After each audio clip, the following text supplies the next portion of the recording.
아멘. 한 3년 배우면. 그 전에 안 가능해요. 근데 마지막 못했는데 이 증인이 그 다음에 행전 다음에 로마서가 이유는 흐름으로 봤을 때 이렇게 준비된 증인이 보냄받아 증인으로 전 세계를 보냈는데 이 증인이 복음이 뭔 줄을 알아야 전할 거 아니에요. 그러니까 로마서 그 다음 흐름이라고요. 그 다음에 갈라디아서죠. 그 복음을 전하는 증인에게는 반드시 예수 그리스도의 스티그마, 흔적을 그 증인도 동일하게 갖고 있어야 되는 거예요. 이게 쫙 이어져 갑니다. 계시록까지. 이거 재밌죠? 이렇게 66권 한 번도 안 해봤거든요. 구약 따로 신약 따로 이렇게 해봤는데 66권 전체 쫙쫙 도는 건 한 번도 안 해봤어요. 한 2박 3일 이렇게 말고 좀 시간 빼서 들어오셔서 1시간 반 강의하고 조금 한 2, 30분 좀 길게 쉬고 밥도 먹고 중간에 낮잠 1시간도 좀 자고 좀 교제 좀 하고 이렇게 2박 3일 어디 좀 서울 경기 근처에 좀 잡아서 그렇게 한번 하셔서 한 30분 정도만 그러면 이제 숙비가 들어가니까 15만 원 정도는 해야 될 것 같은데 식사비 아무리 저렴하게 해도 한번 하실래요? 66권 전체? 전사님 펜션 하는데. 그래요? 가평이요? 너무 멀어요. 가까운데 나중에 한번 계획을 해보시자고. 일단 재밌죠? 네. 이 요한복음의 펜포라는 단어는 진짜 중요한 거예요. 아버지가 나를 보낸 것 같이 내가 너희를 보내노니. 이건 요한복음의 펜포는 핵심 사상입니다. 근데 이 요한복음이 선교에 있어서 얼마나 중요한 책인지. 그러니까 결국은 예수님이 나도 보냄받은 자로서 33년을 살아냈으니 너희도 보냄받은 자로서의 70년을 살다 와라, 이 얘기입니다. 그럼 보냄받은 자는 딴 얘기하면 안 되고 보내신 자의 말을 하는 거예요. 그래서 요한복음에 내가 스스로 말하는 게 아니라 나를 보내신 자의 말을 한다, 이렇게 말하는 거야. 이 펜포 사상 때문에. 요한복음 깊은 거야. 하여튼 이 14달 계약하신 여러분 진짜 축복합니다. 여러분이 계약한 이 돈은 이미 출판사에다 넘어갔어. 하는 즉시 책 내느라고 다 넘어가. 아니면 필리핀이 다 넘어가고 이미 다 그날부로 제 손에 다 빠져나가기 때문에 한 푼도 없어요, 저는.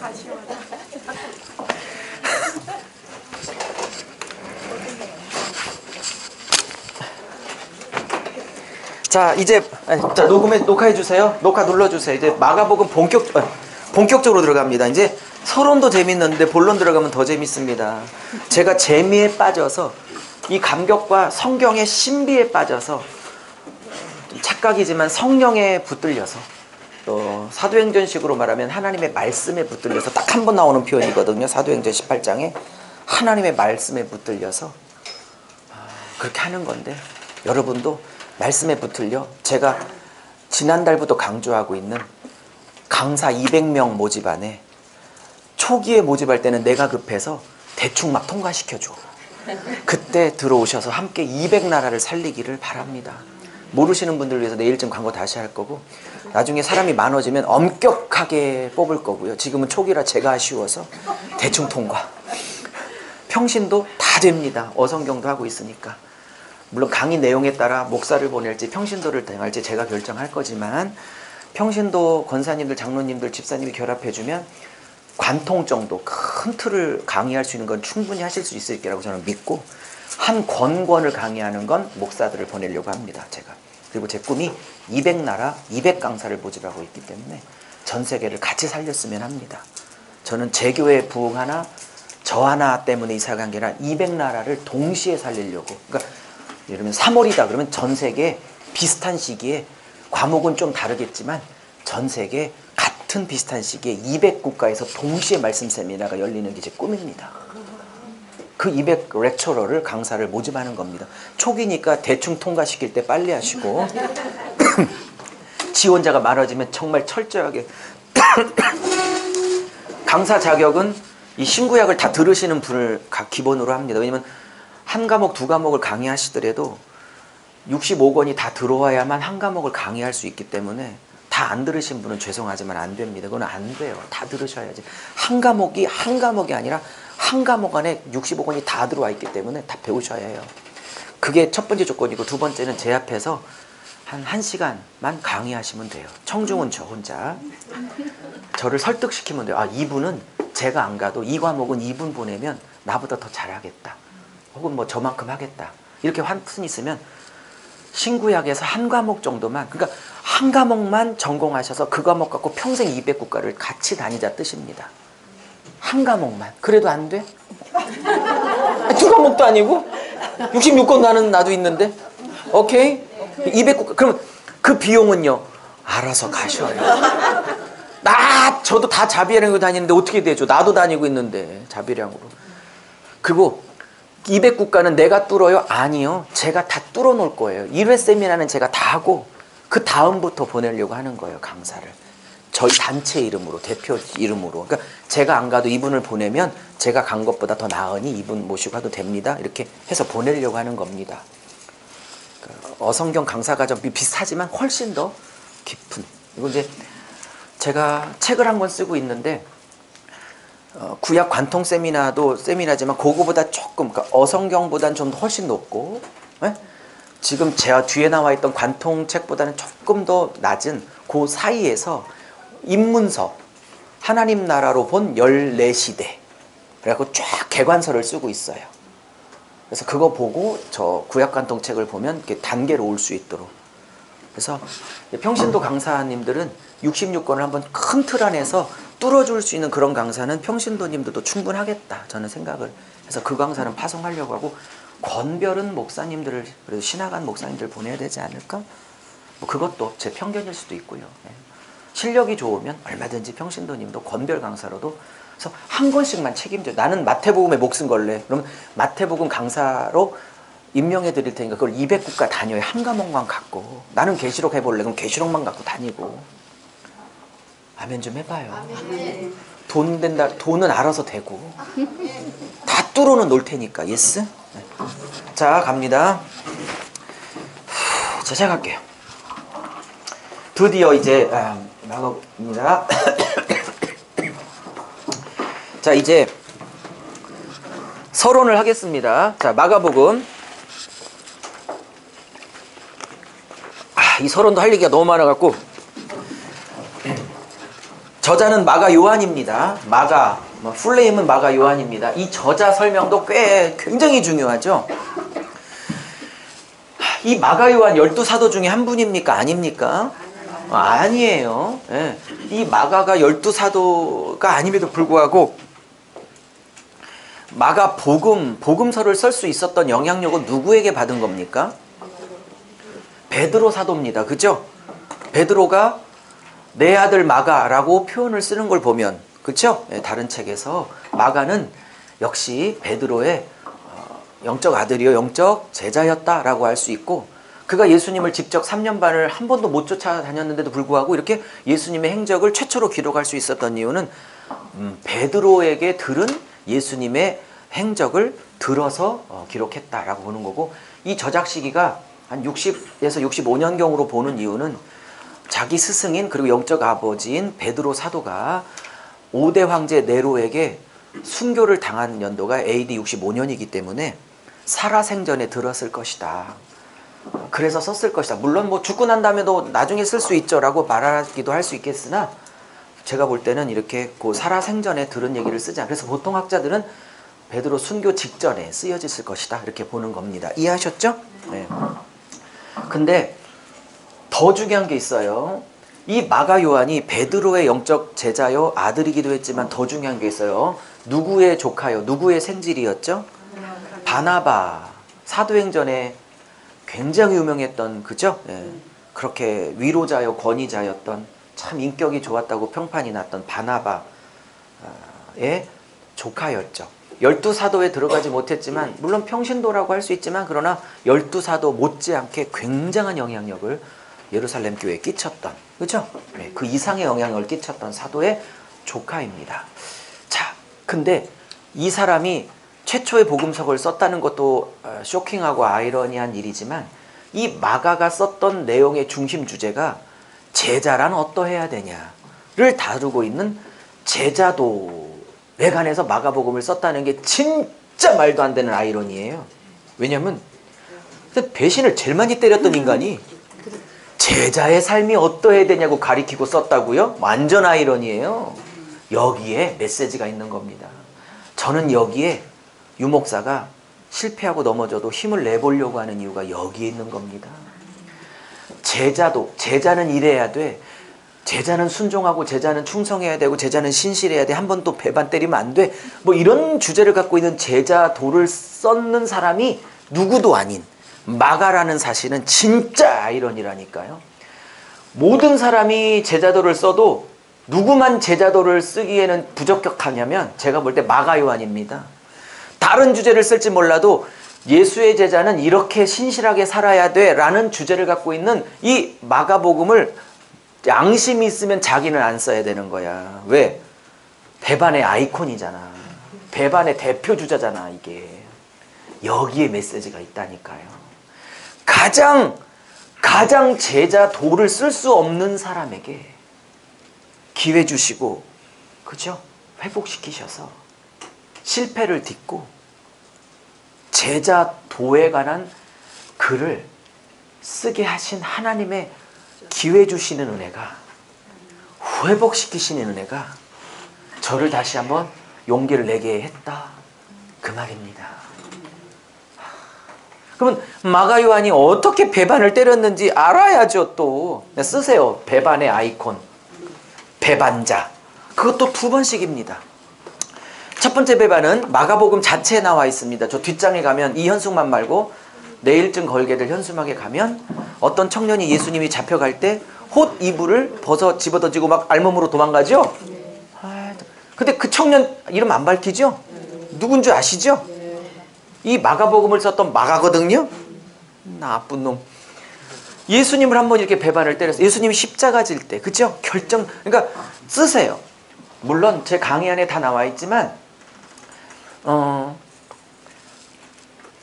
뭐랄까, 예수님도 배반하고 자기 영적 스승이었던, 한때 스승이었던 바울도 배반하고, 오케이? 근데 그러니까 평온하고 형통할 때 배반한 게 아니고요. 예수님도 그렇고 바울도 그렇고 꼭 결정적인 순간에 꼭 옆에 있어줘야 될 그때가 있거든요. 꼭 그때 돌아서. 전 교회 목회하다 보면요, 저는 이게 목회라니까 본능적으로 목회적 적용을 하게 되는 현장 목사인데, 제가 한 11년 부목사 생활까지 해서 20년, 담임 목사 한 11년 이렇게 하면서 느끼는 게 있어요. 평소에 목사님이 뭐 만나서 행운이에요, 안 만났으면 어떡할 뻔했어요, 막 그러다가 정말 그분이 내게 필요할 때는 싹 돌아서. 근데 평소에는 쓴소리하고 지적도 하고, 저 인간만 없으면 나는 목회에 날개를 달겠다 이렇게 막 하는 분인데, 정말 어려울 때는 딱 지켜주는 분도 계시더라고. 무슨 말인지 아세요?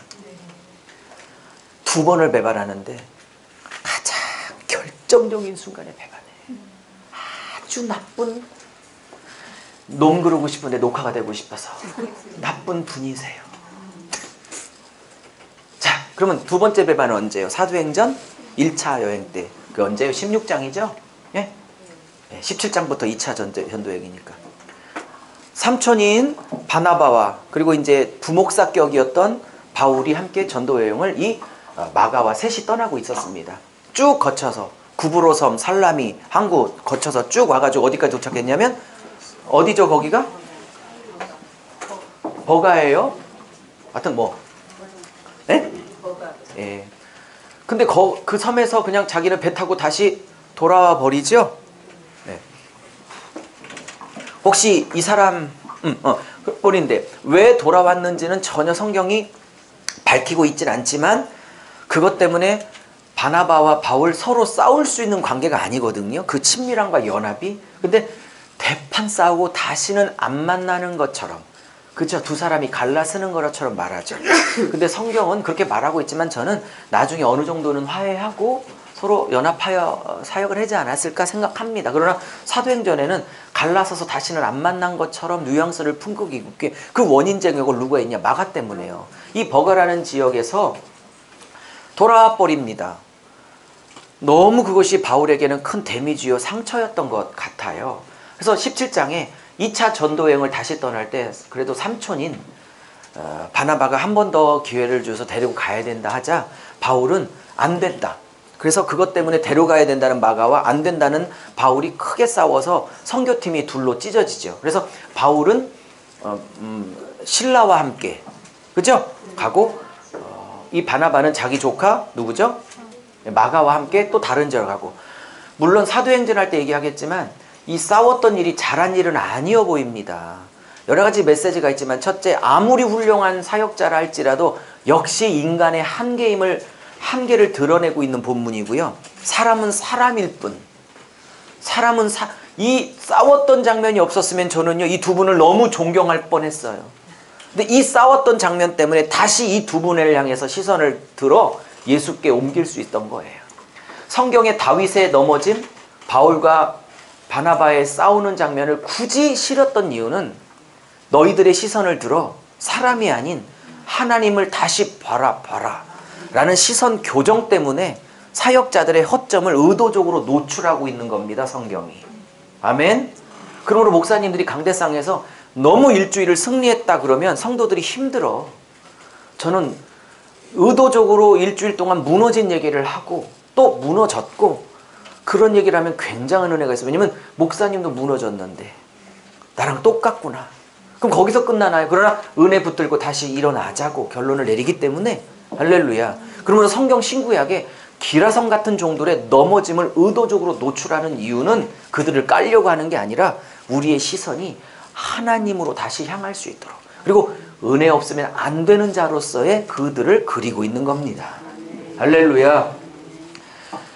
자, 사도행전 할 때 얘기를 하겠으나 여러 가지 학설이 있습니다. 왜 도망갔냐? 첫째, 별로 동의하지 않지만 사도행전 때 다시 얘기할 거예요. 첫째 뭐냐? 고생길을 못 견뎠을 것이다. 고난의 길을 못 견뎠을 것이다. 왜요? 이분 엄마가 누구예요? 사도행전에 마가다락방 120명 들어갔을 정도면 엄마 집이, 자기 집이 굉장히 부자거든요. 무슨 말인지 아세요? 120명 모임을 할 수 있는 다락방이 있었다니까. 자기 집이, 엄마 집이. 그 마가다락방이 같은 집이에요. 그러니까 많은 학자들이 고생을 안 해봤기 때문에 이 고생길을 못 견뎠을 것이다. 두 번째, 병이 생겼을 것이다. 근데 병 때문에 돌아갔다면 이렇게까지 바울이 반대할 이유가 없어요. 이해하셨죠? 네. 세 번째, 향수병일 것이다. 너무 고향이 그리웠을 것이다. 뭐 이렇게 세 가지 의견이 있는데 가장 좋은 의견은 네 번째입니다. 이게 뭐냐면 타우루스 산맥 때문에 그럴 것이다. 이렇게 보는 겁니다. 사도행전 때 다시 얘기하겠지만 지금 버가가 맞나요? 버가에서 비시디아 안디옥으로 이렇게 가려면요. 그 다음 지역이 비시디아 안디옥인데 그 고지대에 있어요. 비시디아 안디옥이. 그렇기 때문에 이 타우루스 산맥을 넘어야 돼요. 버가에서 타우루스 산맥을 넘어서 비시디아 안디옥 그 고지를 가야 합니다. 이해하셨습니까? 문제는 이 타우루스 산맥이 얼마나 유명한 산맥이냐면 강도떼들의 출현으로 웬만한 사람은 안 가려고 하는, 그래서 1년에 한 번씩, 잘 들어요, 1년에 한 번씩, 문헌에 다 밝혀졌으니까 1년에 한 번씩 로마 토벌떼들이 이 지역의 강도떼들을 소탕할 때 그때를 맞춰서 상인들이 보호를 받아 여기를 넘어갔던 거예요. 근데 이 시기는 1년에 한 번씩 토벌할 시기가 아니기 때문에 원정대, 그러니까 로마 군사들이 대동할 때가 아니라 딱 단 3명이 가야 하는 때입니다. 그러면 이것을 잘 알고 있는 마가는 생명을 들여야만 했어요. 생명을 무릅써야만 했다고. 실제 뺏기면 다행이게 죽는 일이 허다했으니까. 예스? 그래서 네 번째 학설이 가장 지지를 많이 받고 있는 학설입니다. 고난, 그러니까 결정적 순간에 배반한 거예요. 왜? 목숨을 걸어야 되는데 복음을 위해서 목숨까지 걸 만큼 복음에 미치지는 않았어요. 두 분의 스승보다는. 이해하셨습니까? 이렇게 결정적 순간에 목회하다 보면 그래요. 저도 그렇지만 양떼들도 그래요. 그에게 느껴지는 타우루스 산맥이 있어요. 이 타우루스 산맥만 넘으면 비시디아 안디옥에서 큰 하나님의 역사와 은혜를 경험할 것이 준비되어져 있는데 나의 타우루스를 못 넘어서 거기서 back to the 고향 하는 사람이 많습니다. 그 각자의 타우루스를 못 넘어서 예스? 그러니까 이 배반의 아이콘이 바로 마가 요한입니다. 그래서 바울은 만나주지도 않았습니다. 그런데 저 바울 서신서 13개 중에 어느 한두 서신서에 보면 그가 옥중에 갇혀 있을 때 이렇게 편지를 써요. 내 아들 마가를 어서 데려오라. 그는 나에게 유익한 자라. 그러면 사도행전 16장과 그 옥중 서신 중 하나인 그 서신서에서 마가를 데려와라 내게 유익하다 했을 때는 시기를 따져보면 조금 학자들마다 차이가 있지만 한 10년에서 15년 차이가 있어요. 대충 15년이라고 보시면 돼요. 최소 10년입니다. 배반했다가 내 아들 마가가 내 안에 유익하다. 그게 한 10년에서 15년 차이야. 여기서 비밀이 있죠.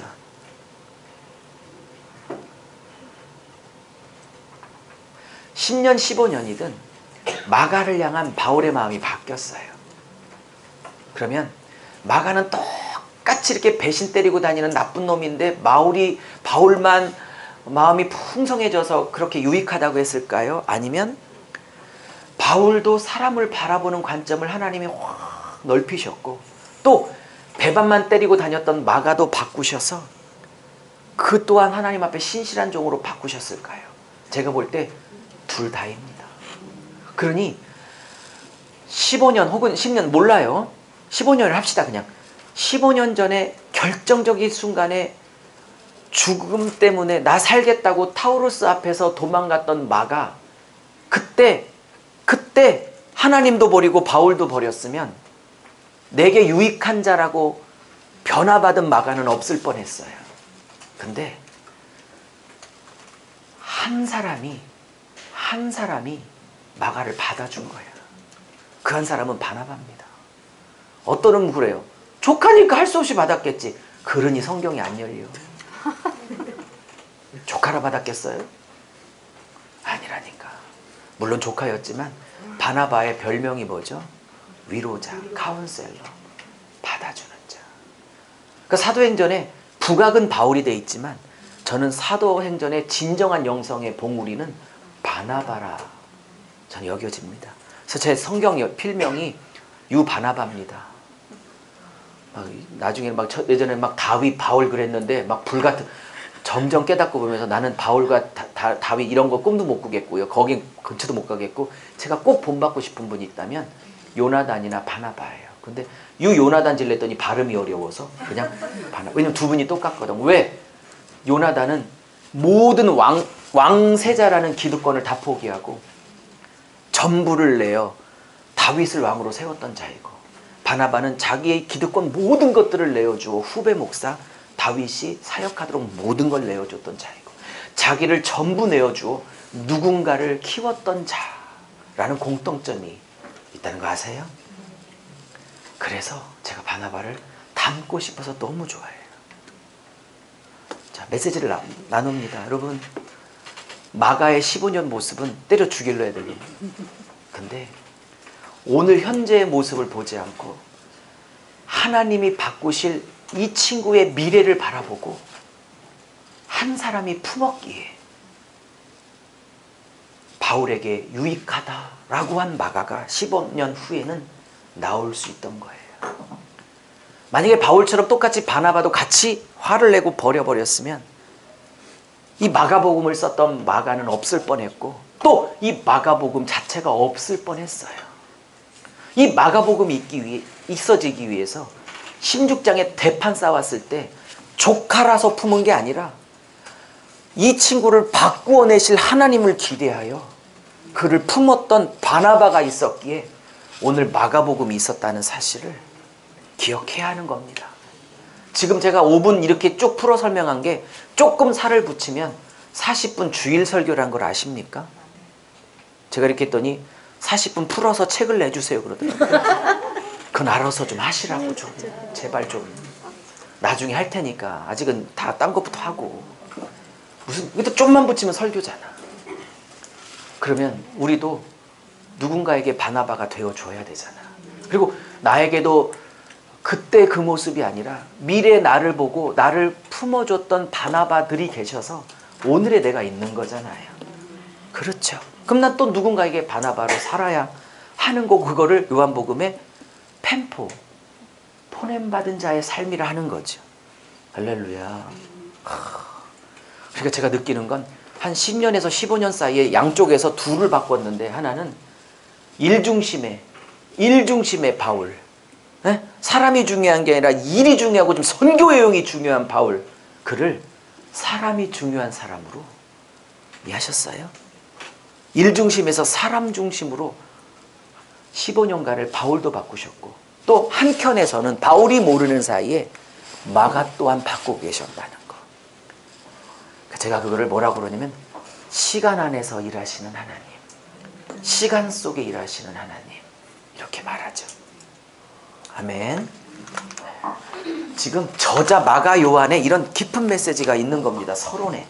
이해하셨어요? 이렇게 설교하기 시작하면요, 교회가 따뜻해지기 시작합니다. 그리고 목사 자신이 따뜻해지기 시작해요. 그리고 목사 자신이 이 설교에 스스로 매이기에 목사도 품게 돼요. 양떼들을 열받아 하지 않고 좀 길게 봐주게 돼요. 아멘. 우리는 이런 적용은 목회를 해봤으니까 우리 서로 통하는 목회지, 목회를 안 한 사람은 모르는 적용입니다. 이거는 해봤으니까 하는 거지. 자, 두 번째, 시기는 AD 64년경, 65년경, 뭐 그때쯤. 대상은 헬라인입니다. 자, 여기에 초점이 있습니다. 적으세요. 마태복음은 대상이 유대인 출신입니다. 즉 옛날에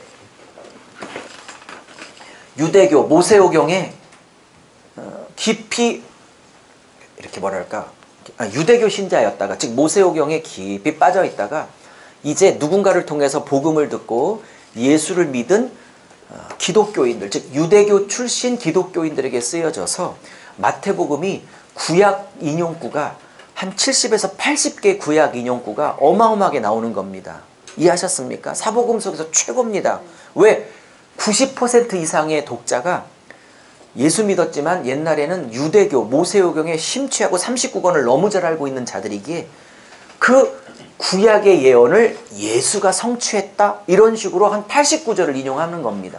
그러므로 마태복음을 배우면 구약이 쫙쫙 열리게 됩니다. 거꾸로. 오케이? 근데 마가 누가 복음은 철저하게 마가 공동체나 누가 공동체가 성도들이 헬라인, 즉 로마인, 헬라인, 이방인들이 주성분이었기 때문에 당연히 구약 인용이 가급적 적습니다. 그리고 구약을 인용하면 해설까지 다릅니다. 번역하면 일어나라, 소녀야, 하밀어라, 이렇게 막 달리다금도 막 해석을 붙여주고, 히브리어를 모르니까. 이해하셨어요? 그렇게 하는 겁니다. 자, 목적입니다. 자, 마가가 이것을 쓴 이유는, 근데 마가도 너무 감격스러웠겠죠. 자기가 사도행전 16장에 그렇게 배신 때리고 예수님 배신 때리고 할 때는 이런 사람이 될 줄 몰랐지만 나중에 변화받고, 그죠? 그러니까 바울이 품어주고, 그러니까 바나바가 품어주고, 실제 키운 건 베드로가 키웠고, 그죠? 그리고 자기를 혼냈던, 자기를 터부시했던 바울도 자기를 감싸 안아버렸어.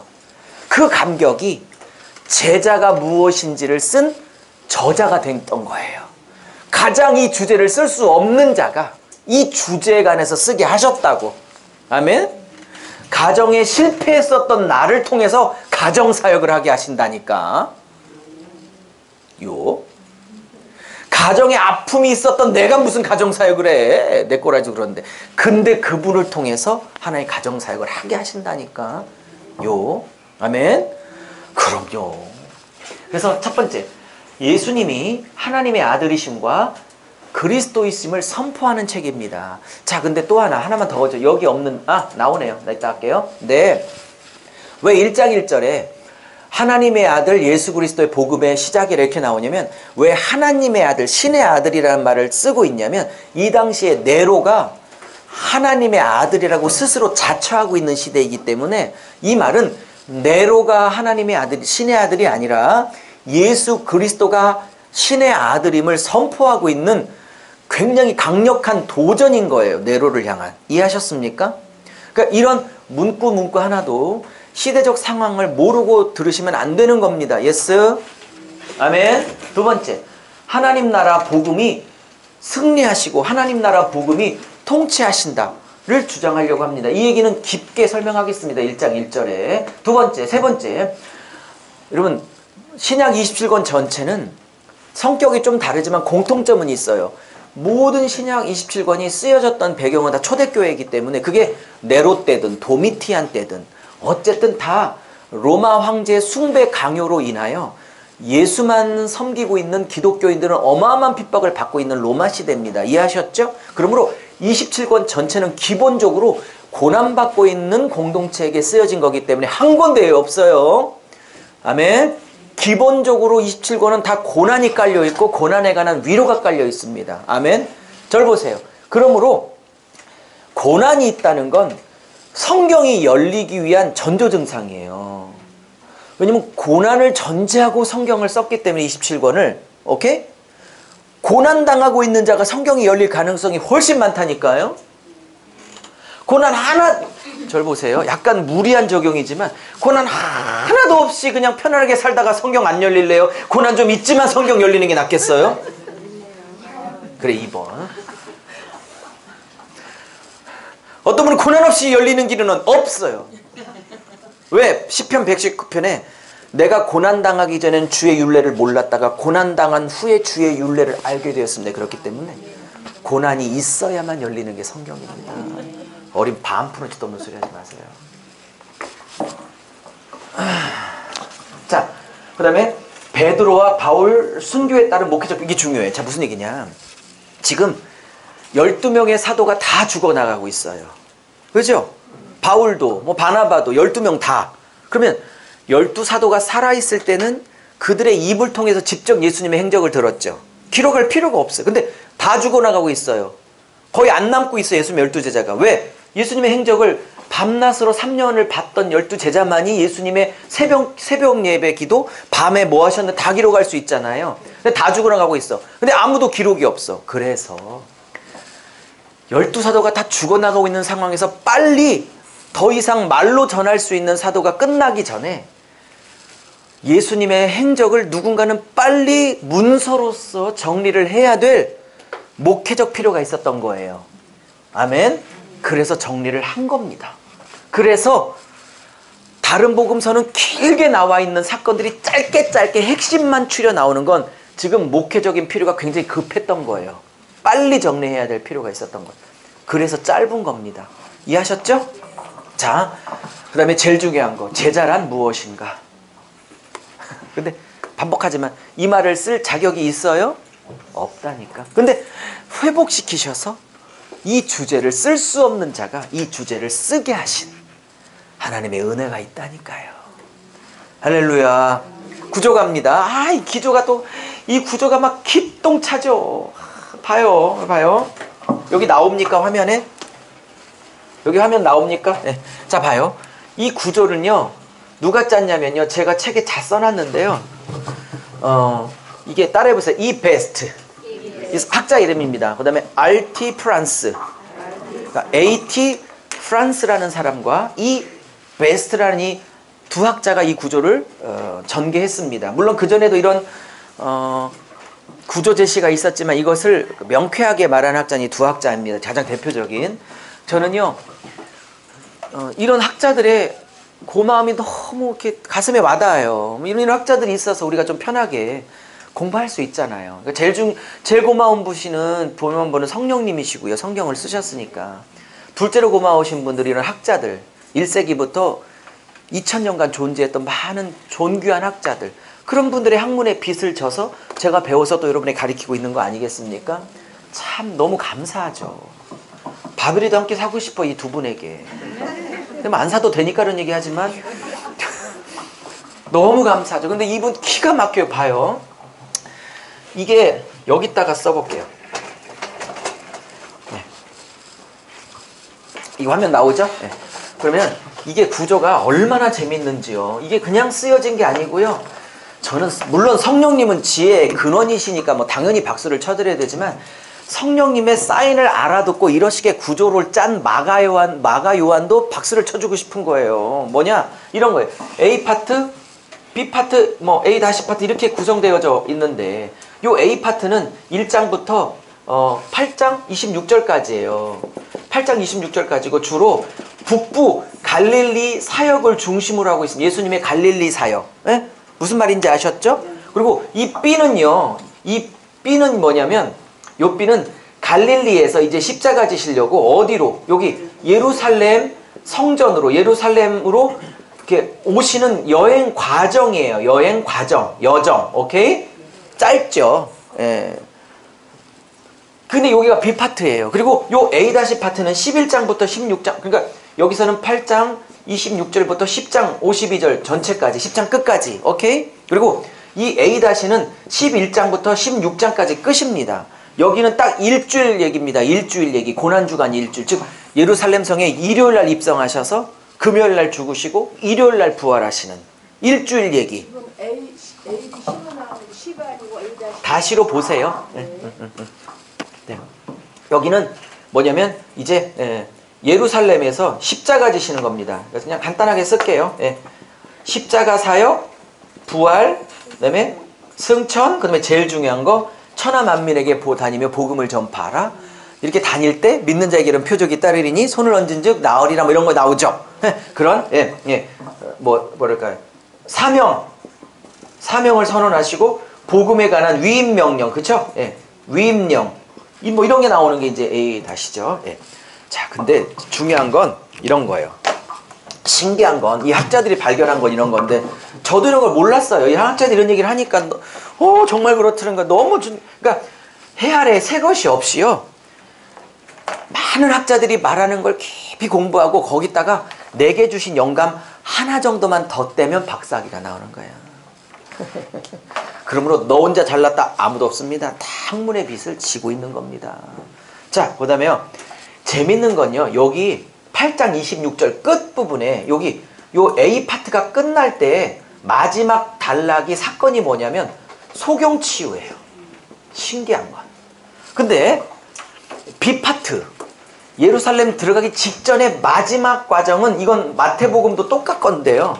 요게 바로 소경치유인데 요 소경의 이름은 나와 있어요. 바디메오라고. 이해하셨습니까? 바디메오 안 쓸게요. 바디메오. 바디메오.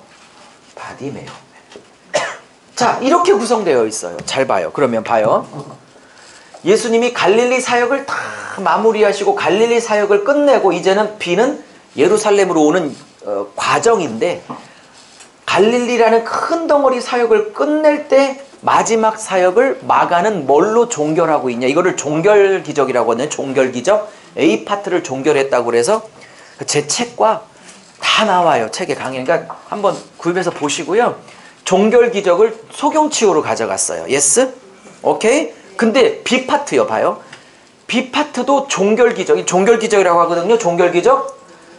종결사건, 종결기적이 B 파트도 뭐예요? 이름이 나와 있죠. 소경 바디메오로 종결기적을 가져가요. 예스? 자, 여쭤볼게요. 이렇게 구도를 짠 마가의 의도가 저는 있다고 생각하는데 이걸 우연이라 생각하면 일에 대답하시고 저처럼 마가 그거를 의도했던 마가가 모르는 사이에 마가 안에 계신 성령이 의도했던 어쨌든 의도가 있다. 성령의 의도가 있다 그러면 몇 번? 1번이라고 그러면 내일 점심 안 줄 거야. 1번이라고 우기면 이 세미나는 못 듭니다. 왜? 모든 성경의 구도에는 성령의 치밀한 의도가 있다고 믿는 거기 때문에. 아멘? 이거를 굳이 학문적으로 말하면 수사비평이라고 그래요. 수사학, 내지 구조신학, 수사비평, 구조비평, 이렇게 말하는 건데 저는 여기에 꽂힌 사람이에요. 너무 재밌는 거고. 아까 66권 전체가 조밀조밀하게 다 연결돼 있죠. 봐요. 그건 증명했죠. 그리고 66권 언제 2박 3일 좋은 펜션 빌려서 한번 하자고 그랬죠. 그건 동의되셨죠. 그럼 여쭤볼게요. 그럼 66권만 조밀조밀하게 유기적으로 연결되어 있을까요? 그 66권의 한 파트인 각 권도 조밀조밀하게 다 모든 단락이 연결되어 있을까요? 당연히 2번이죠. 이해하셨어요? 어느 작가가 전날과 오늘날의 방영분을 툭툭 끊어서 하는 게. 그래서 제가 늘 얘기했지만 성경은 미국 드라마다 한국 드라마다 미드는 탁탁 얘기를 종결시켜주기 때문에 끊어진다니까요. 어제 안 봤어도 오늘 새로 봐도 전혀 문제가 없어. 근데 성경은 한국 드라마처럼 어제 끝나는 부분과 오늘이 연결되어져 있어서 계속 한 번 빠지면 예배를 제끼게 되는 거라고.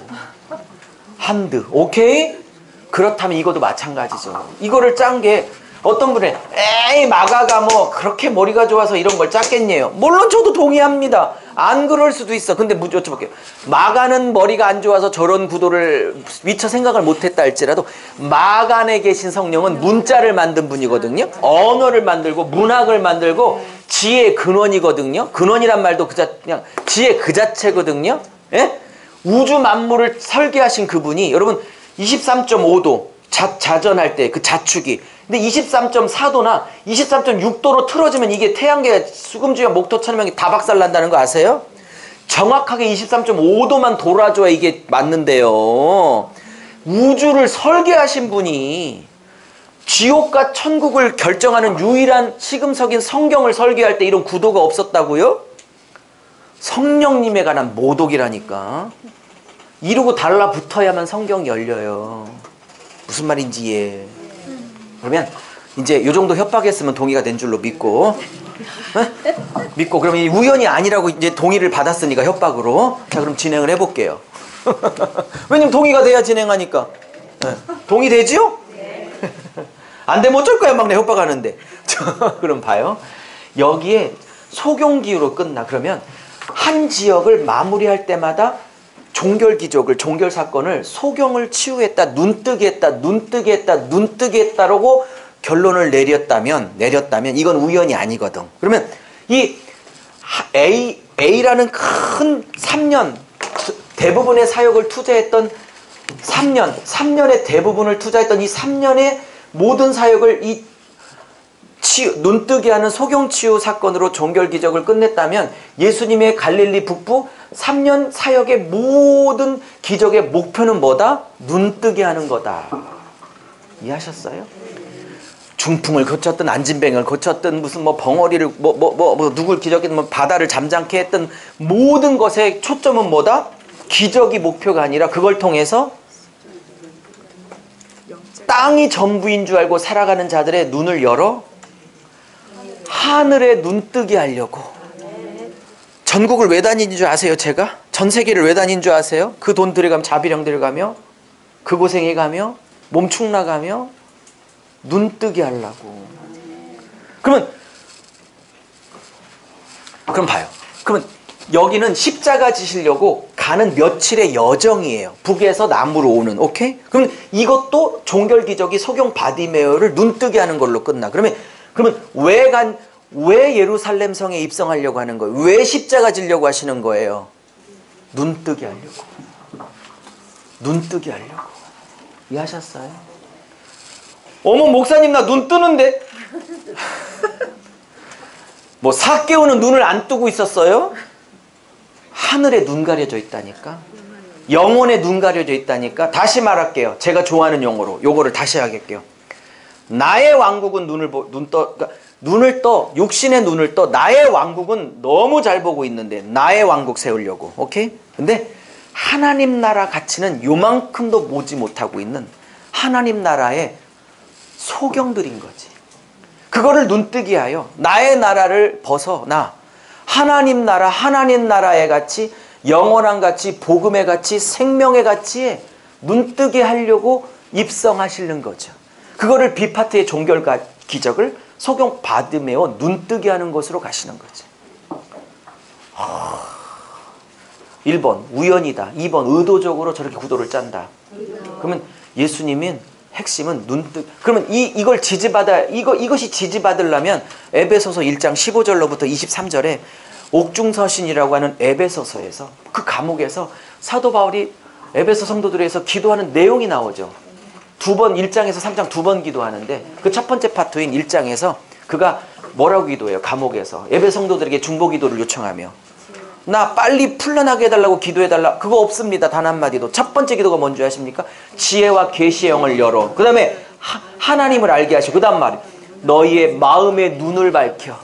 그 부르심의 소망이 무엇이며 기업의 영광의 풍성이 무엇이며 마지막 세 번째 너희를 지키시는 그 지극히 크신 능력의 크심이 어떤지를 깨달아 알게 하여. 이렇게 세 가지로 나와. 그러려면 눈 뜨면 이 세 가지가 보인대. 그러면 그 눈 뜨려면 지혜의 계시형이 임해야 되는데 그것을 위해서 내일 감옥에서 기도하고 있대. 됐어요? 됐어요? 그러니까 목사의 최고의 사명은 뭐냐? 눈뜨게 해주는 거예요. 하나님 나라에, 성경의 가치에, 영원한 세계에, 십자가 길에, 그 예수에게 눈뜨게 해주는 거. 눈뜨게. 이건 사도 바울의 용어고 제 용어는 성경에 미치게 만드는 것. 그건 제 용어예요. 제가 대전 로고스 교회와 또 앞으로 많은 사역을 감당하는 딱 하나 이유는 저처럼 성경에 미친 사람들, 그래서 크레이지 맨, 크레이지 우먼을 많이 만들어내는, 크레이지 사람들을 만들어내는 게 Crazy for the Bible. 성경에 미친 사람들을 얻어내고 싶은 게 제 유일한 소망입니다. 그리고 성경에 미친 200명을 얻어내려고 하는 거예요. 한 과목만. 감당해 주세요.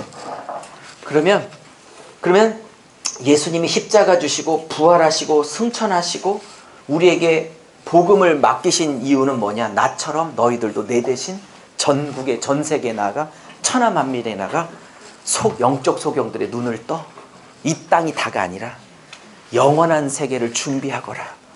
그런 신부로 준비하거라. 그런 눈을 뜨게 하려고 목회시키고 전 세계로 보내는 거지. 나 생활 안정하게 하려고, 내 사렙이 고정적으로 나오게는 적당한 교회를 하나 세우게 하려고 하시는 게 아니지. 눈뜨게 하시려고 하는 거죠. 아멘? 그럼 여쭤볼게요. 눈 뜨려면 먼저 눈 뜬 사람이 있어야 되잖아. 그래서 먼저 눈 떴다고 자처했던 바리새인이 나는 눈 떴으니까 나 따라하면 너희도 같이 눈 떠. 그러다가 지들도 눈 감아서 같이 지옥에 빠진다고 그러잖아. 그러죠? 그러면 여기서 소경은 단순히 육신의 소경, 물론 맞지만 육신의 소경을 넘어선 의미죠. 왜? 바리새인에게 너희들도 소경인데 소경을 이끄니 둘 다 지옥 간다고 하는 거 보면 그 예수님 당시에 존재했던 8,000명 정도 되는데 바리새인이 예수님 당시에 그 8,000명이 다 육신적으로 소경이었습니까? 아니요. 근데 소경이라고 합니다. 왜요? 구약 39권을 가지고 땅을 얘기하고 있으니까 그들이 8,000명이 다. 그러니까 소경이지. 그죠? 맞습니까? 그 땅의 얘기를 가지고 하늘을 바라보게 해야 되는 게 하나님께서 원하시는 사역자인데. 이해하십니까? 이해하십니까? 그러니 요한계시록 그것 때문에 혹해서 오셨지만 그걸 꼬셔서 여기로 오게 한 이유가 있는 거예요. 계시록이 문제가 아니라니까. 에? 계시록 배울 때 혹시 아세요? 11장에 두 증인이 죽죠. 에? 근데 죽인 3년 반 전하다가 짐승들과 바벨론 세력에게 완전히 죽죠. 그러면 그게 전삼반년 후삼 여기에 포인트가 있는 게 아니에요. 그런데 왜 죽었어요? 미워해서 죽였대. 그렇죠? 근데 미워한 이유를 얘기해. 땅의 사람들을 괴롭히더라. 그래서 괴롭히니까 미워서 죽여버린 거야. 그러면 여쭤봐요. 땅의 사람들을 괴롭혀서 죽였대. 그 두 증인의 메시지가 땅의 사람들을 괴롭혔다는 거야. 그럼 두 증인은 떠다녔을까요? 너무 유치해서 죄송해요. 아니 두 증인은 공중에 떠서 복음 전했을까? 이 사람도 똑같이 땅을 밟고 사는 사람일까요? 근데 요한복음의 저자인 사도 요한이 딱 문학적인 단어를 딱 접어서 땅의 사람들로 괴롭게 했더라 그래. 그러면 그 땅은 그냥 얼스, 이 땅을 얘기하는 거예요. 땅의 가치에 매여 있는 사람을 얘기하는 거예요. 땅의 가치에 매여 있는 사람에게 하늘을 눈뜬 두 증인이 땅이 전부가 아니고 하늘의 신부를 그리스도의 신부의 자리를 준비해야 된다. 그 심판 때를 준비해야 된다. 하늘의 가치, 영원한 가치. 막 이러니까 막 너무 재밌잖아. 막 이 복음에 불이 타잖아. 그걸 가리키니까 땅이 전부인 줄 알고 땅의 왕국을 세우려고 하는 자들이 괴로워 죽겠는 거야. 확 죽여버린 거야. 그래서 계시록에서 땅의 사람들 계속 그러는 거예요. 어떤 분이 너무 알레고리로 적용하는데 무슨 알레고리? 빌립보서 3장 19절 이렇게 말해요. 내가 여러분 눈물을 흘리며 말하노니 교회 안에 십자가의 원수로 행하는 자가 있도다. 근데 제가 그걸 딱 보는 순간 어머 교회 안에 십자가의 원수 그러면 뭐 귀신 들렸나? 그렇게 말하네. 이렇게 말해. 내가 여러분 눈물을 흘리며 말하노니 교회 안에 십자가의 원수로 행하는 자가 있다. 그러면서 그들이 그렇게 말해. 십자가의 원수가 뭐냐? 그들의 신은 배요. 그들이 섬기는 진짜 하나님은 자신의 배때기요. 죄송해요, 배때기. 취소. 배요. 그 말도 못 알아들으니까 한 번 더 풀어. 그 말을 못 알아들을까봐 한 번 더 풀어. 저처럼 성격이 비슷한 거야. 꼼꼼해가지고. 못 알아들을까봐. 그 말, 그들의 신은 배요. 그래 놓고 못 알아들을까 한마디 더 쫙 결정차를 날라. 그들은 땅의 일을 구하는 자다. 이렇게 나오잖아. 벌하니까 빌립 3장 19절 맞죠? 3장 19절? 그죠? 그게 들어와야 계시록의 땅의 사람들이라는 것이 이해가 되지.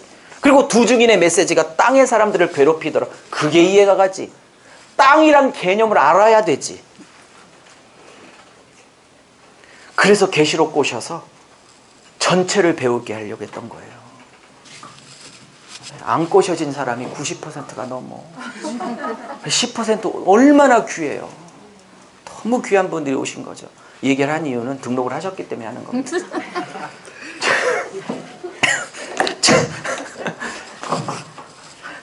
웃으시라고 한 얘기인데 실패했어요.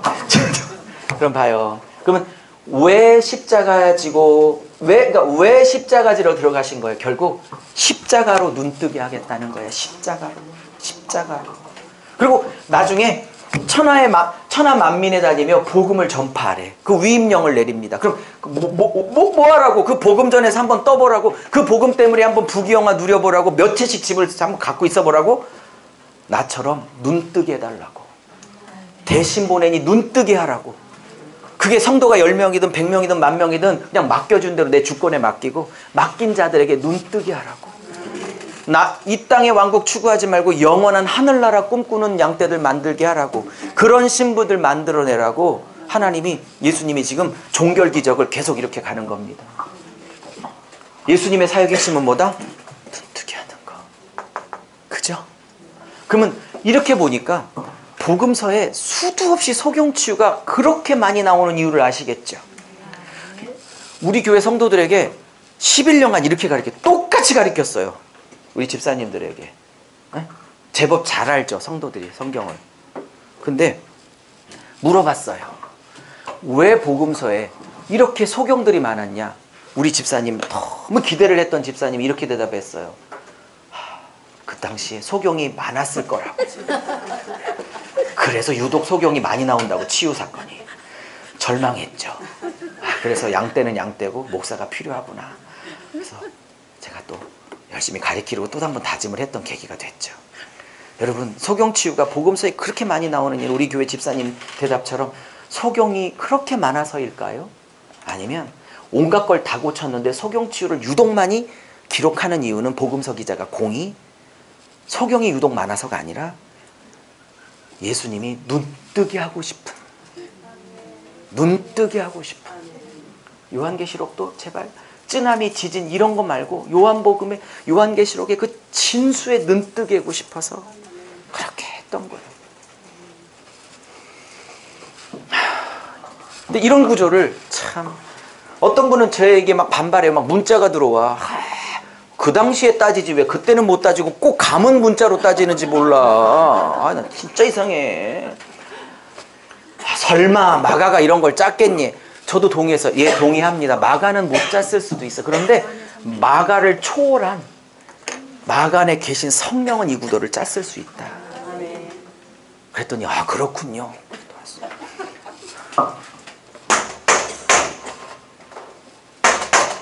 보이냐고. 제가 마태복음을 하고 싶어요. 왜? 마태복음 8장 9장에 마태복음 8장 9장에 예수님의 치유 기적이 10개가 나와. 그게 10개가 있다는 사람도 이건 모르는 분들 막 수두룩 많고요. 근데 10개 기적을 쫙 얘기하면서 여기 10번째 있죠. 여기 10번째라면 마태복음 8장 9장에 나오는 10개 치유 기적 중에 이 9번째와 10번째가 9번째가 소경 치유 눈 뜨고 10번째가 벙어리 입 열리는 사건인 거 아세요? 자, 1번. 우연히 9번 10번이 소경 치유 벙어리 치유로 우연히 짜졌다. 마태는 그런 생각 못 했다. 2번. 마태는 그런 생각을 했든지 못했든지 관계없이 마태 안에 계신 성령님은 10개 기적 중에 9번째, 10번째를 눈 뜨고 입 열리는 사건으로 의도적으로 가져가시는 것이다.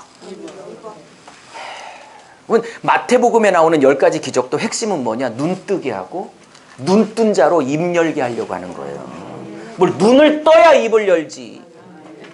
저것도 순서가 안 바뀌어. 10번하고 9번이 안 바뀐다니까. 그래서 눈 떠야 입도 열려요. 설교가 테크닉으로 1000만원짜리 테크닉 가리키는 데 가야 설교가 되는 줄 아십니까? 1000만원짜리 설교 클리닉이 있어서 하는 얘기예요. 실제로. 여기 옆방에서. 무슨 말인지 아세요? 에? 그걸 1000만원짜리를 들어야 열리는 게 아니에요.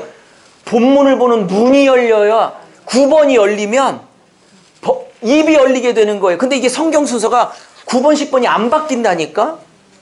그리고 마태복음이 얼마 재밌냐면요. 이 9장 끝에 눈 뜬 사람, 입 열린 사람이 따로따로지만 오케이? 저 12장에 들어가면 한 사람 안에 소경되고 벙어리 된 자가 한 사건으로 같이 나와. 두 가지 증상이. 뭔 말인지 아세요? 에?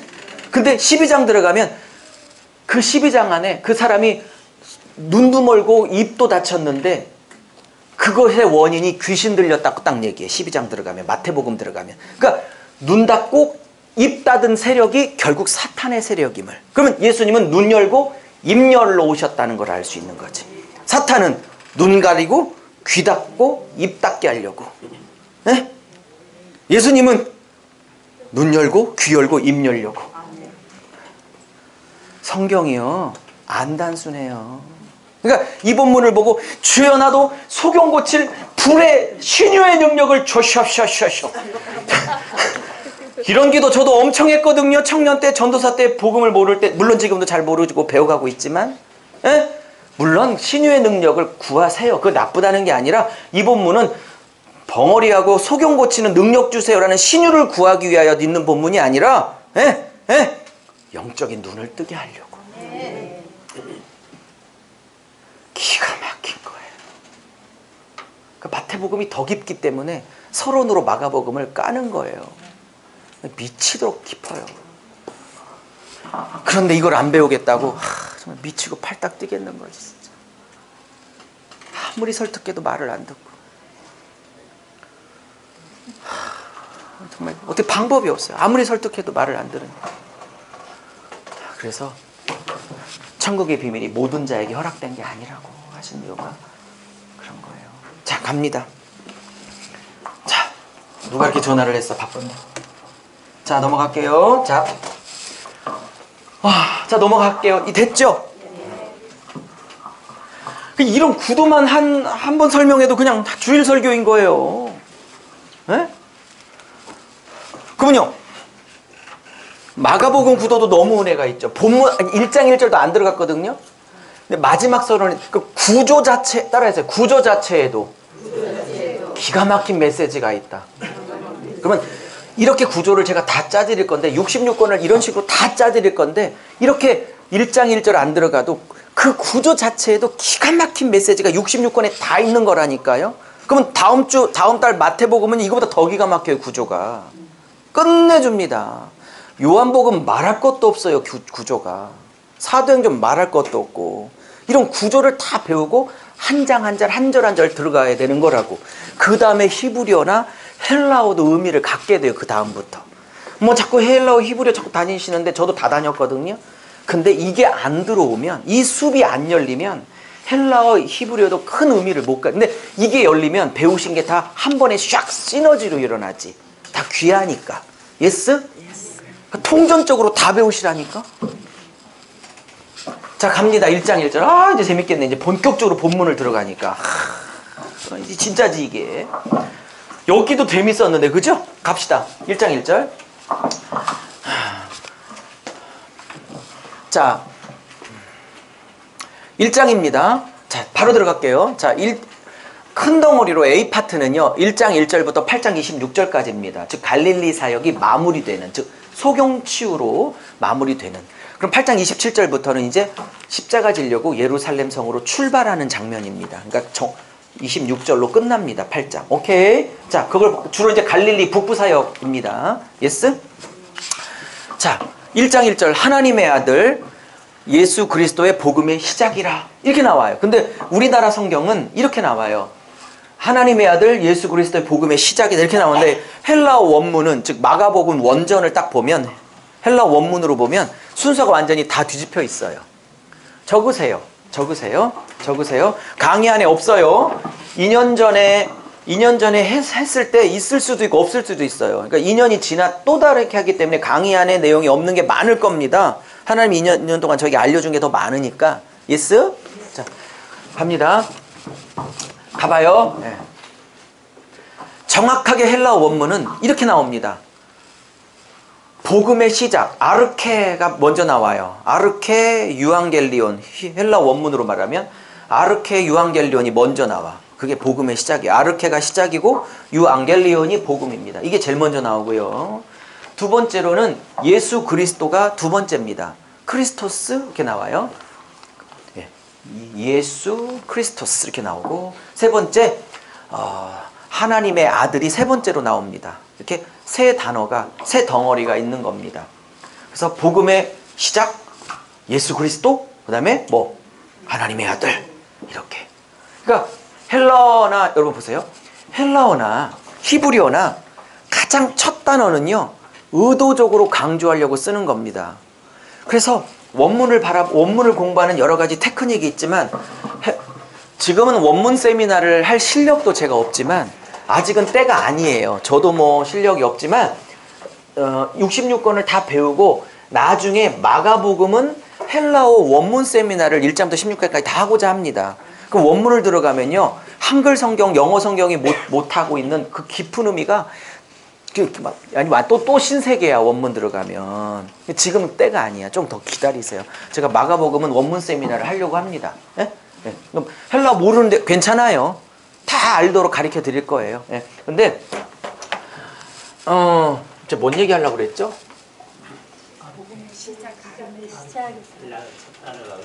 첫 단어.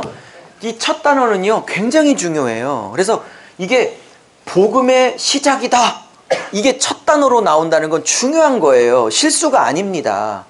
이거를 번역가들이 문맥이 안 매끄러우니까 하나님의 아들 예수 그리스도의 복음의 시작, 이런 게 훨씬 더 매끄럽잖아요, 한국말로. 근데 헬라 원문은 그렇잖아요. 복음의 시작 이렇게 나와요. 시작. 자, 설명을 할게요. 네. 여러분 말 나온 김에 첫 단어는요 무진장 중요한데, 보세요. 이게 만약에 창세기라면 여러분 창세기 1장 1절에 이렇게 나와요. 베레시트 이렇게 나와요. 이게 태초에란 뜻이에요. 그리고 이제 히브리어는 오른쪽에서 왼쪽으로 써가시는 거 아시죠? 네.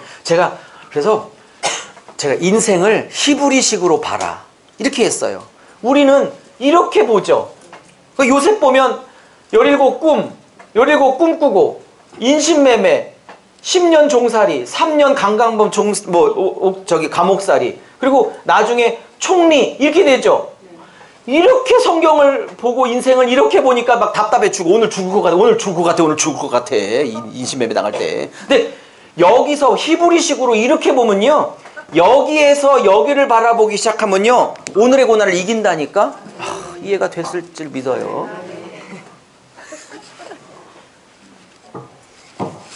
적용. 근데 베레시트, 바라, 엘로힘 뭐 이렇게 나와요. 엘로힘 이렇게 나와요. 그다음에 에츠는 이제 을이라는 조사고, 에츠 그다음에 뭐 하에레츠 땅과 뭐 이렇게 쭉 나와. 카이 그다음에 뭐 이렇게 나오는데, 이 베레시트가 태초에 이렇게 번역되죠. 그죠? 맞습니까?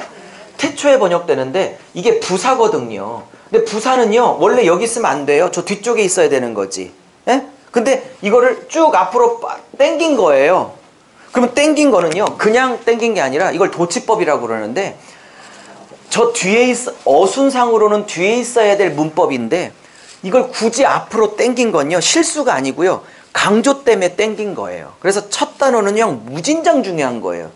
그래서 베레시트가 중요한 거고 여기 복음의 시작이 중요한 거예요. 근데 제가 천보산에서 이런 얘기 했는데, 봐요. 얘기를 너무 펼쳐서 죄송한데, 봐요.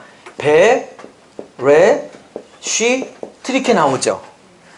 지금은 할 상황이 아니라 안 하지만 이걸 히브리어로 써놓고, 히브리어 한 단어는 다 상형 문자이기 때문에 의미를 담고 있거든요. 예를 들어 첫 번째 단어인 이 우리나라 기역에 해당되는 가에 해당되는 이 알레프라는 이 알렙은 소를 의미하는 거예요. 두 번째 우리나라의 니은에 해당되는 이 베이트는 집을 의미하는 거예요. 우리나라의 다, 세 번째 가나다 할 때 다에 해당되는 이 김멜은요, 낙타, 무릎, 낙타를 의미하는 거. 이렇게 22자가 다 의미를 갖고 얘기하고 있어요. 그러면 이 베레시트에 나오는 히브리 단어를 쭉 쓰잖아요. 그러면 이게 66권이 다 들어와 있어요. 그건 나중에 할 거예요. 지금 할 시간이 안 돼서. 근데 너무 얘기를 지금 펼치고 있는 것 같아서 여러분이 지금 저 인간 언제 끝나지 이런 눈빛으로 보시기 때문에 그만하려고 합니다. 근데 이 들어가면요 굉장히 깊습니다. 그만할게요. 자, 그러면 그래서 아래에서 요까지만 할게요. 여러분 베레시트인데 제가 첨보를 해서 이런 얘기했어요. 이걸 하나하나 분석하면 더 깊은데 그냥 덩어리로 이 베라는 말은 전치사로요. 뭐뭐 아내란 뜻이에요. 레쉬 히브리의 레쉬는 머리란 뜻이에요. 그래서 레쉬트 그러면 나의 머리란 뜻이에요. 그러면 이게 태초에가 아니고요. 히브리 원문으로 따지면요. 내 머리 안에서 나는 창조를 시작하노라 이런 뜻이야. 머리 안에서 창조를 시작해?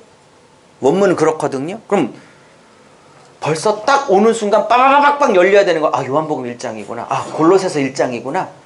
만물을 예수 안에서 창조하셨다라는 그 얘기를 하고 싶은 거구나 성경이. 후회하고 있어. 괜히 그랬나 봐. 난 괜히 얘기했어. 내가 여기 그래도 심화반이니까. 이해한 거예요? 그러면 머리라는 개념이 들어와야 제 얘기를 이해하겠죠? 그러면 신약 성경에서 머리는 그냥 단순히 헤드를 말하는 겁니까? 지체들의 우두머리이신 머리이신 예수 그리스도 상징하는 얘기입니까? 그럼 잘 봐요. 그러면 나의 머리 안에서 나는 온 우주 만물을 창조한다 이런 얘기 있죠. 그럼 머리이신 예수 안에서 만물을 만든다 이런 얘기죠. 그죠? 그것이 태초라는 의미로 그냥 바뀐 것뿐 사실은 그러면 이게 요한복음 1장이나 골로새 1장 이렇게 말하죠. 만물이 그 안에서 창조되었고. 맞습니까? 그러면 적용이 떠들어가 봐요. 너무 펼쳐서 하지 마. 이해하고 있는 거야. 나 지금 후회하고 있어서요. 저 인간 신약쌤이나 불러놓고 구약 가리키고 있어가지고요. 그럼 넘어갈게요. 빨리 넘어갈게요. 그러면 이 모든 만물이 하나님이 단독으로 만든 게 아니라 삼위 하나님의 공동사역인데, 그죠? 하나님의 영은 수면 위에 운행하셨고 성부는 창조하셨고, 그럼 예수님만 있으면 되잖아. 근데 예수님이 사역이 요한복음 1장이나 골로새서 1장에 딱 말해. 만물이 내 안에서 그 안에서 만들어졌대. 그러면 창세기 1장에도 예수님 역할이 있어야 되는데 문자적으로는 없어. 그죠? 그럼 예수님, 이게 베레시트가 나의 머리 안에서 만들기 시작했대. 예수 안에서 창조 만물. 그래서 태초는요, 베레시트는 복음의 전부를 담고 있는 거지. 그래서 도치법을 앞에 빼서 강조하는 거지. 베레시트를 단순히 태초를 in the beginning이라는 번역이 아닌 겁니다. 그러면 여쭤볼게요. 더 깊이 들어가요. 근데 만물을 예수 머리 안에서 만들었는데 이게 선악과 때문에 만물이 왜곡되고 찌그러졌어. 타락했어. 그러면 회복은요, 누구 안에서 회복해야겠어요, 그러면? 그러면 창조도 예수 안에서, 머리 안에서 창조됐다면 그 타락하고 오염된 우주 만물, 인간 포함하여 이 피조물들이 회복하는 것도 예수 안에서만 회복할 수 있는 거예요. 뭔 말인지 아십니까? 그만할게요. 자, 재밌죠? 자, 그러면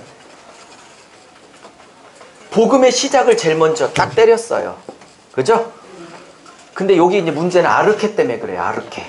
따라서 아르케. 네, 아르케. 졸리니까. 근데 목사님들은, 평신도님들은 그냥 듣고 잊어보셔도 땡큐. 괜찮아요. 용서. 목사님들은 모동서 안 돼요. 꼭 아셔야 돼요. 아르케.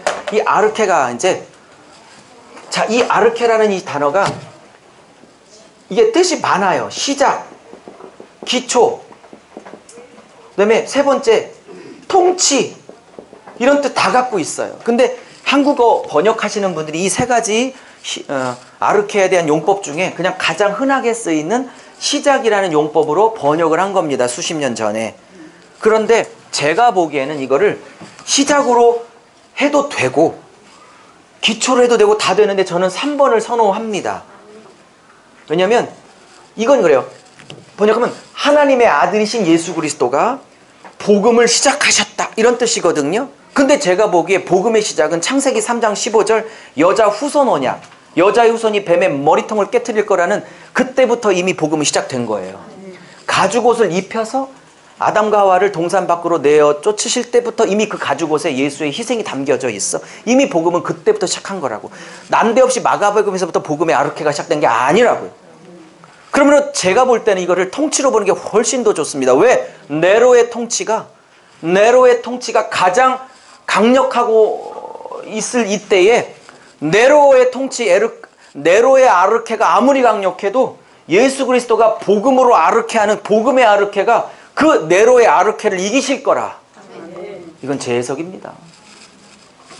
근데 왜 그렇게 얘기를 하냐면, 왜냐면 복음이 이때 시작된 게 아니거든.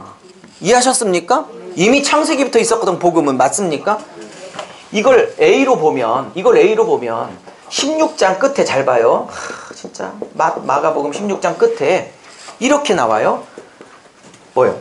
이렇게 나와. 두 가지 유인명이 나오는데 천만이라고 할게요. 천하 만민에게 다니며 복음을 전파하라. 프로클레임, 전파하라 그랬죠. 그죠? 두 번째, 복음이 전파할 때 결과가 나올 거래요. 이런 증상이 나올 거래요. 뭐요? 예? 뭐 믿는 자에게 손을 얹은 즉 뭐요? 믿음으로 손을 얹은 즉 어떻게? 나으리라. 세 방언을 말이라. 그죠? 나으리라. 세 방언 말하리라. 또 뭐 뱀을 집어도 독을 마셔도 해를 입지? 그럼 봐요. 1번하고 2번은 뭐예요? 1번은 천하 다니며 만민에게 복음을 전파라는 명령이고, 2번은요. 그 명령에 순종하여 전 세계에 나가 있는 주님의 증인들에게, 그죠? 그들이 복음을 전할 때에 나타나는 복음의 능력을 말하는 거, 그죠? 통치의 능력을 말하는 거, 그죠? 이해하십니까? 자, 그럼 봐요. 그러면 이거를 A-로 봐. A-. 이걸 시작이라고 번역하게 놨는지 통치라고 번역하게 놨는지. 예? 그러면 저처럼 이거를 통치라고 번역을 해주면, 예를 들어 A는 뭐예요? 내가 이 세상을 복음으로 통치한다는 거죠. A는. 그러면 A-는요. 그 복음의 통치가 임했을 때 저런 열매와 증상과 사건들, 현상들이 벌어지게 될 거다. 통치가 임하면 저런 일이 벌어지게 될 거다 라고 A와 A-를 보는 게 훨씬 안 나요? 제 생각인데.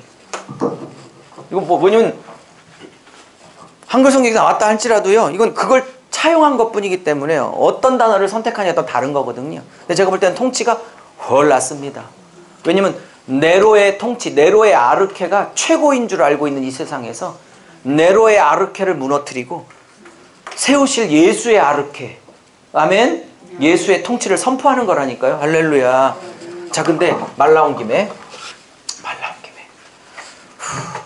히브리서 12장 1절?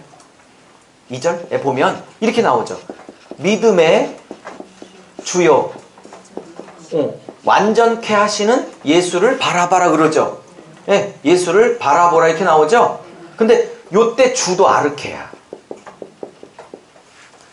아니면 아르케 고스예요. 고스가 붙으면 이제 사람이 돼요. 누구누구란 어떤 사람. 어떤 기본적으로 아르케는 같아. 이해하셨어요? 근데 여기에 주로 번역된 이 애매한 단어를 어떻게 보는 게 좋겠냐면, 나는 여기서는 이 믿음의 주를 여기는 오히려 믿음의 시작이라고 보는 게 좋아요. 믿음을 창조하신 분, 시작하신 분. 왜냐하면 이때도 아르케인데 뒷단어 때문에 봐요. 이거 완성케라는 건, 이게 완전케라는 이 단어가 언제 쓰였냐면, 예수님께서 마태복음에 7마디 십자가에서 달려 돌아가실 때 하실 때 다 이루었다 할 때 테텔레스타 이렇게 말하거든요. 다 완성했다. 그 단어랑 정확하게 똑같은 단어야. 완전케가. 오케이? 그러면 여기에 다 이루었다라는 이 테텔레스타이라는 단어가 똑같이 쓰였다면, 그 맞은편에 있는 이것은 주라기보다는 이렇게 번역하는 게 좋아 보여요. 예수께서 믿음을 내 안에서 시작하셨고, 오케이? 시작하셨고, 그 믿음을 내 안에서 완성, 다 이루실, 테텔레스타이, 다 이루실 그 예수를 고난 중에 바라봐라 라고 번역해 주는 게 훨씬 좋아 보입니다. 제가 보기에. 번역학까지 내가. 이해하셨죠? 자, 그럼 넘어갈게요. 네. 별론가 봐요. 괜히 얘기했나 봐. 좀 쉬어야 될 것 같아요. 지금 원래 입시 내용은 이틀째 오시거든요. 근데 첫날 오시는 건 특별한 경우인데 첫날 오시는지 모르겠네. 자, 됐어요. 넘어갈게요. 자, 좀만 하고 쉴게요. 조금만 하고 쉴게요. 쉬셔야 될 것 같아요. 자, 그러면 하나님의 아들, 이거 왜 썼다고요? 네로가 지금 몇십 년 다스리며 미친 황제 네로가 선포하고 있는, 내가 신의 아들이라고 하고 있는 상황이에요. 그러면 네로가 신의 아들이 아니라 예수가 신의 아들이라고 했다는 건 목을 잘려야만 가능한 고백이에요. 그러니까 목숨 걸고 쓰고 목숨 걸고 읽고 있는 거예요. 이 성도들과 저자가. 이해하셨습니까? 예. 그 다음에 예수 그리스도 복음으로 통치하신다. 할렐루야. 저는 그렇게 봅니다.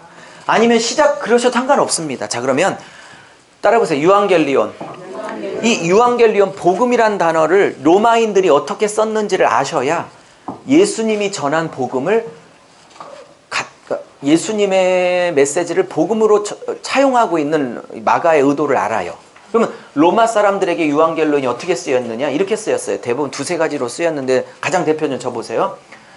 전 황제가 죽고, 즉 옛시대가 끝나고 새 황제가 등극하는 등극식 있죠. 우리나라 따지면 대통령 취임식?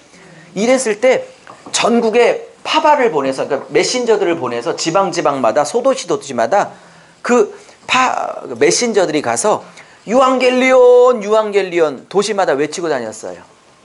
새 황제가 임했다고. 새 황제가 오늘 등극하신다.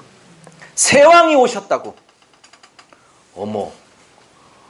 그러니까 옛 시대가 끝나고 전 황제의 시대가 끝나고 이제 오늘 새 황제가 등극하셨다고. 우리나라에 새 황제가 임하셨다고. 그게 바로 유앙겔리온 첫 번째 문법이에요. 그러면 예수 그리스도의 복음의 통치, 복음 유앙겔리온을 시작해내는 건 뭐냐면 옛 시대가 끝나고 새 왕이 오셨음을 선포하고 있는 거라고. 아멘. 두 번째, 유앙겔리온의 두 번째 용법은요. 또 언제 또 유앙겔리온 이렇게 메신저들이 도시마다 선포하고 다녔냐면 황제가 있는데 왕후를 통해서 그 황태자가 났을 때, 황태자가 났을 때 유앙겔리온이라고 외치기 시작했대요. 이해하셨습니까? 세 번째 한 가지가 더 있어요. 이것도 중요한 겁니다. 그러면 1, 2, 3번을 다 담아 복음이라고 하는 거예요. 세 번째 뭐냐? 전쟁에서 우리나라가 승리했을 때 한 사람이 먼저 와서 이러이러한 당신의 장군이 저 나라를 부수고 이겼습니다 라고 황제에게 복음을, 그러니까 승리를 선포할 때 그 전령을 유앙겔리온, 전쟁에서 이겼다 라고 했다고 그래요. 이해하셨습니까? 아멘. 그러면 마가복음 1장에 복음이다 그랬을 경우 이 세 가지를 다 담는 거야. 왜? 예수라는 새 왕이 오셨다. 그리고 예수가 하나님의 왕으로 오셨다. 아니, 하나님의 아들 오셨다. 세 번째는요. 이제 예수께서 복음으로 승리하셨다. 왜냐면 예수님이 돌아가시고 한 30년 후에 쓰여졌기 때문에 마가복음이 십자가와 부활로 이기셨다. 그 전쟁에서 이기셨다. 창세기 3장부터 시작됐던 그 오래된 그 진리의 전쟁에서 예수께서 이기셨다. 그 얘기를 담아 선포하고 있는 거라. 이 세 가지가 다 담겨 있는 겁니다. 유앙겔리온 안에. 할렐루야. 됐어요? 갑니다. 이제 좀 쉬죠. 쉬고 할게요. 수고하셨어요.